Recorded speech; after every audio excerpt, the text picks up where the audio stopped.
Hello everyone, it's John and it's another look at, well, for me it's a bit of a time machine because this is going back to the very early 80s, and this was when my wife was working in the shop, when I was courting her. Oh God, they were lovely days. Yes, and one of the games that came in and which was seen as a bit of a controversial game at the time, it was called Grass. Yes, of all things. I don't know why. Some people thought, oh dear, this is, honestly, some people thought, some of the lunatics around actually thought that it was grass. And because, oh look, it's in a little hessian bag, and it was some rather amusing times in Brisbane back in those days, because Brisbane was a very sleepy little town back in the 80s. Oh, it was a very sleepy little town all the way back to the 60s. And but yes, which is what I loved about Brisbane. I honestly wish it hadn't changed. I wish we were still sleepy little Brisbane. But yes, this was a game that they got into the shop, and I just thought, well, everybody was playing it. Everybody had to have a copy, and so, yep, I bought myself a copy. So let's go and have a look at, what is Grass all about? Right, hello everyone. This is an old game that I've had knocking around for ages. It first came into the shop when my wife was working in there, and that would have been, I think, 1983. Yeah, it would have been 1983 or thereabouts. And because I can remember that the chap that she worked with was thought it was an absolute hoot to get this game called Grass in, and it's by a company called Euro Commerce Corp. And from what I understand, according to Board Game Geek, it's got a copyright of 1980, and it's apparently a re-implementation of a French game. So the rules are, as you can see, one sheet, one side, and as I said, I've not played it in ages, and so it's saying here that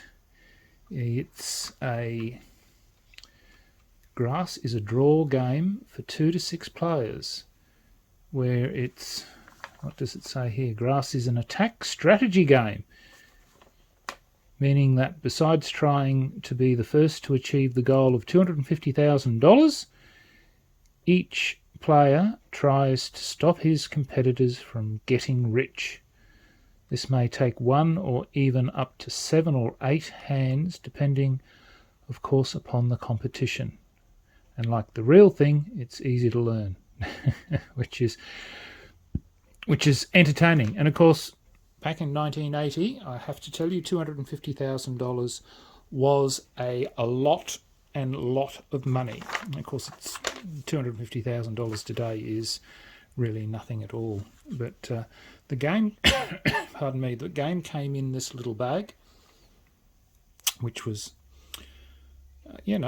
was quite nice. That was, I guess, its selling bag, the little bag of weed, and then you had the cards.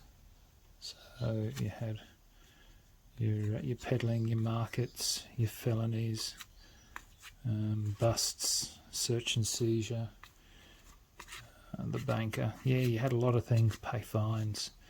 So I must admit, the cards have detained. So the cards have done Euphoria, and have to go have a look. There must be something there talking about what Euphoria does. Sold out. So there's a lot of things obviously happening here.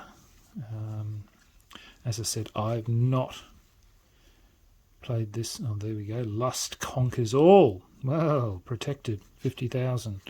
So it's obviously a bit of an adult-orientated game. Maybe not best for the kids to be playing. So The artwork is, I guess, psychedelic in some respects. So there we go. Oh, look, we've even got a use as a replacement card only. So we've got some nice replacement cards. That's useful. So obviously they even prepared for people to have lost cards as time goes on. So that's quite handy. You don't see a lot of games sort of allowing that. So yeah, so you got replacement, some red and blue. So yeah. So there you go. That is my copy of Grass, which look, from nostalgia, I probably wouldn't mind playing it again, but whether or not I'd find anybody that would want to play such an old game, that's always the issue.